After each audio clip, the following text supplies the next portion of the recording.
I got a lot of good buddies that ride very hard. But I got a lot of buddies that were very evil, that had no remorse. I don't care if it come to knives, clubs, guns, or whatever. They feared nothing. And I guess that's what it is. If you can set that fear through somebody, you got control. I was a devil on wheels. I mean, to me, it was the power. I was a devil. I set forth to have a bike by the time I was in 9th grade. I knew a lot of people that really rode really hard and just wanted to be like them. And I rebelled against just about anything. I've seen a lot of drugs, seen a lot of guns, seen a lot of drinking, seen a lot of people die. Gunshots, knife fights. Yeah, I've had a couple really good buddies that were beat down. They're never the same after that. I've done a lot of things, beat down a lot of people. I've stole a lot of things. I've hurt a lot of people. My mom happened to be pretty sick. I hopped on my bike, rode a long, long ways. My mom doesn't live too far from the Salvation Army, and I happened to be riding, seen a good old friend of mine standing outside, and she told me what she did for the Salvation Army. And I said, man, my mom, she has no milk. And she goes, oh, we got that over here. And I said, well, how much do I owe you? She goes, oh no, Salvation Army is about giving. If you truly need it, use it. So my story starts with a gallon of milk. I told myself, how can I volunteer? What can I do to help out? Because I totally want to do something different than what I'm used to. Every Thursday I was there and I'd do all the dishes. From then I never left. He had a really bad reputation. If I ever met anyone, I wondered if God could ever capture him. I wondered that about John. Everyone was kind of shocked he worked at the Salvation Army. That's when we began to see a different side to John. Being employed with the Salvation Army and see the changes of others was a big experience. When the Holy Spirit came to me, I was thinking, oh man, it was the best feeling I ever had in my whole life. I know in my heart that I have been saved because I've asked for forgiveness. You know when Christ is in your heart, when you totally walk away from what you've done and you start over. You know, you can be in ministry and almost become accustomed to preaching about God's grace. But when you see it come into someone's life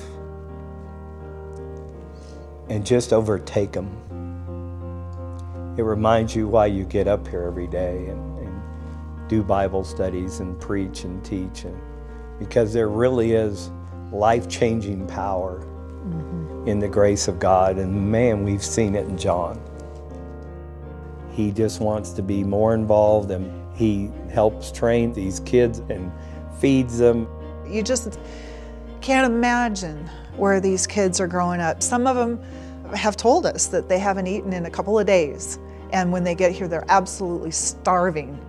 Same thing with our clients. He feeds them and tries to tell them about Christ. People do rely on us, and they do count on the Salvation Army. I love my job. I love the Salvation Army. I love what the Salvation Army is about.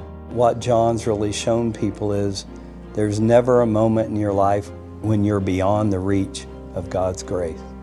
All those guys used to look up to him because he was so mean and tough, and now they look up to him because he cares about them. He really gives them hope that God's not done with them either. I would have been a Lucifer Jr. back then. And right now, I'm a child of God.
I was one of the lucky ones, because as I was growing up, pretty much every one of my friends had either went to juvenile, was already in prison, or in and out of prison. I was one of the few lucky ones that didn't until I got older.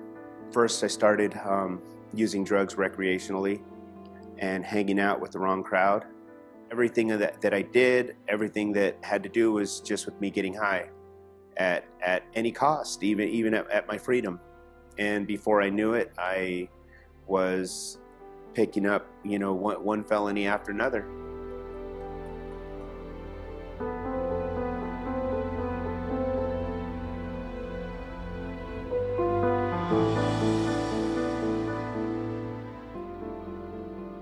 What really affected me most, I have a daughter, she's turning 18 next month. She was 4 at the time. And of course that affected everything. It affected my daughter, because for the next 5 years, I was an absent father. And when I was there, I wasn't the father that I know that I could have been.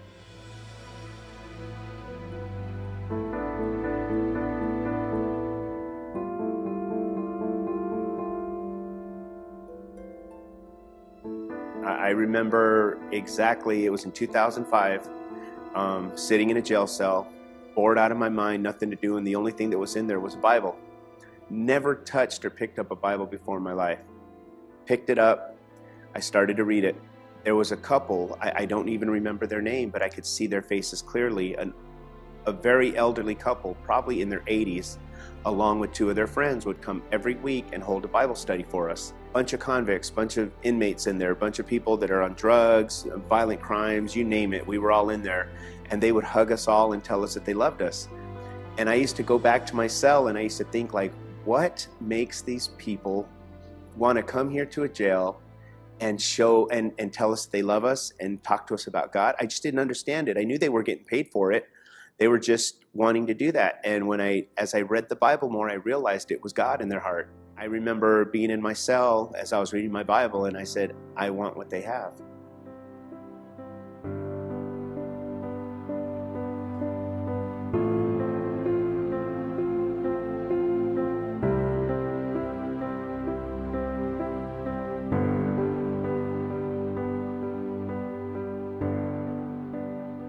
In prison, I continued doing all that I could. I took all the programmings, the life skill classes that I could take. And when I got out, I knew I had to find a home church. I needed to find a purpose. And I believe another thing that God put in my life was the Salvation Army.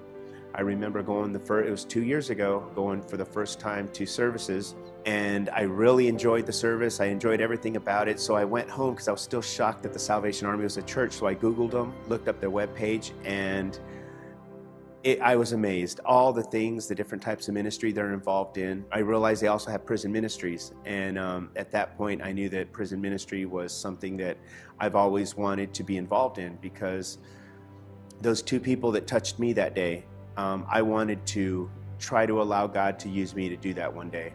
So my goal and my dream is to one day to be able to go back to prison, not as an inmate, but as someone that's going to go in and share the word of Christ with other inmates. And I believe that if we find a purpose in serving God, that's going to definitely that will be the things to keep us from ever going back again.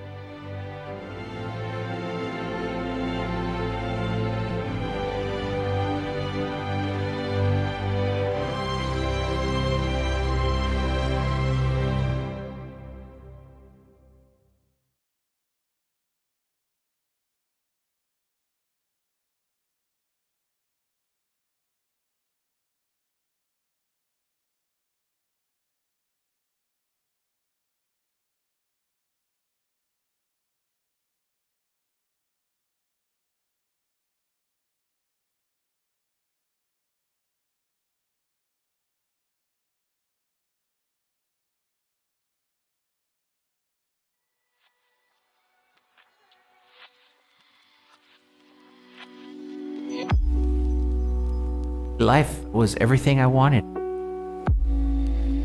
Houses with ocean views, more licensed cars than licensed drivers. I was making a lot of money. It was just going great. We were putting in 10, 12, 17-hour days, and these guys just were always energetic, and we were able to go surfing and have fun and then work these massive hours. You know, I wanted to be able to have that energy, and I thought, why is it that they cannot get tired and make more money? I found out that it was crystal meth. Next thing you knew, I was hooked. The next 7 years were a blur. I loved it. I was high the day I got married. I couldn't focus on anything being the one true love in my life except for the drugs and alcohol. My wife said she was going to divorce me. I lost my businesses. I lost my kids. And in about 3 years' time, I hit the streets. It just became a fearful, frantic attempt to just survive. So much energy went into it, and by then the day would be gone, the drugs were gone. One day I ran into another, and before I knew it, years had gone by, and I was just stuck on how do I survive today? I laid down on the beach just to rest for the afternoon, and I woke up 2 days later, sunburned, messed myself. There was a sense of anger and total madness. I was the guy going down the street having a blood-curdling, screaming argument with myself. I went insane. So I went out to the beach that night, to the end of the jetty. My goal was I was just going to jump off. I was going to commit suicide. Like God just said, it's going to be all right. I just started crying. I said, Lord, I just want to quit getting high. And then it just hit me. The truth is I do want to get high, and I hate that I want to. So help me change on the inside. Even my own family wouldn't take my calls. And the Salvation Army said, I'll take your call. And I had nowhere else to go. There was a love and an acceptance there, and we had 3 other people. They completed the program. They had stories just like mine, but they didn't need to use and drink anymore. I decided then I wanted to know Jesus like that. He has become everything to me. My Savior, my friend, true anchor, my gotta have it. Everything's because of it. And I would do anything for him because he's done everything for me. With God on my side and good people around me, I was able to put a day behind a day, and then years behind years. I would meet a woman that loves the Lord, and we get married 2 days after we get commissioned as Salvation Army officers, and later to have 2 more wonderful kids that now I get to raise in a way that is totally different. I set them on the right path, and they'll never have to see that father and that life of the destruction.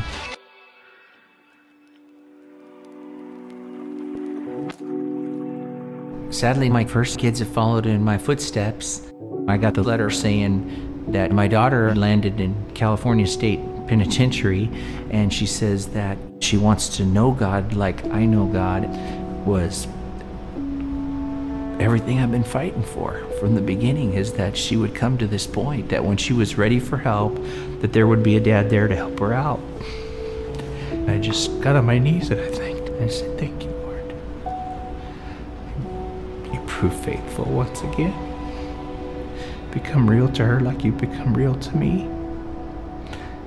And I believe that he will. That just happened 2 weeks ago, so it's still overwhelming.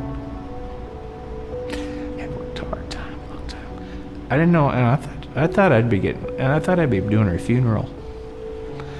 And I probably, still think I might be doing my sons. But I'd sure rather be doing their weddings. Hey, man.